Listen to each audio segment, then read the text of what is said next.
Hello everybody, so today's English lesson 5, is for you to write a diary entry from a character's perspective. That character I've chosen is the Ugly Stepsisters. So we wrote a diary last week in English, if you can remember, from the perspective of Rhodopis. So I've included a little picture of the checklist at the top of your worksheet just as some guidance. However, just a quick refresh, I'm going to go through them now.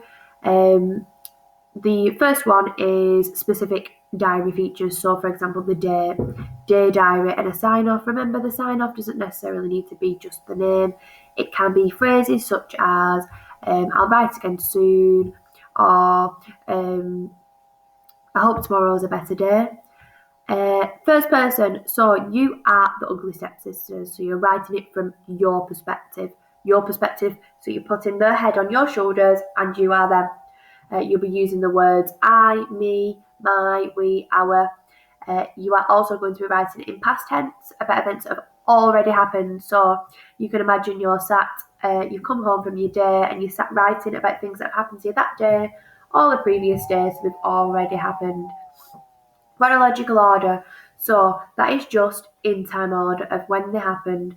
What will help you with this, same as what we did with Rhodopis, just make a note of the key events that happened to them, so you know exactly what order they go in, and then you know what you're talking about in your diary then, don't you? Personal feelings and emotions, so it's a diary, it's from their perspective, it's how they felt and their thoughts and feelings. So yesterday's task will help you with this. You should use that to obviously influence this diary and put as much of that in there as you can. As well, we discussed about different sentence types you could use for diary entries. I put on the checklist, outside-inside sentence and a 3ED. So, for example, an outside-inside sentence, you talk about how they were acting out on the outside, but inside they actually felt different. So, from the Ugly Stepsister's perspective, you could say, I was acting confident, but inside I was praying that he didn't realise that the shoe didn't fit. And then a 3ED sentence, remember that those words don't always have to end in ED, just as long as they make sense. So, for example, excited, overjoyed, thrilled. Overjoyed doesn't end in ED, however, it still works. You're still putting those three emotion words together, aren't you? We also discussed and put in our diary entry from Rhodopis, so the more sentences, add same adds, last word, first word. However, do what you feel comfortable with.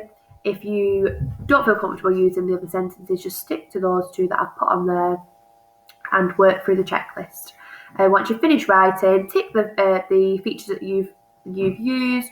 If you want, you can underline them. You can find them in your writing and underline them, just to make it clear as to where you've used those features.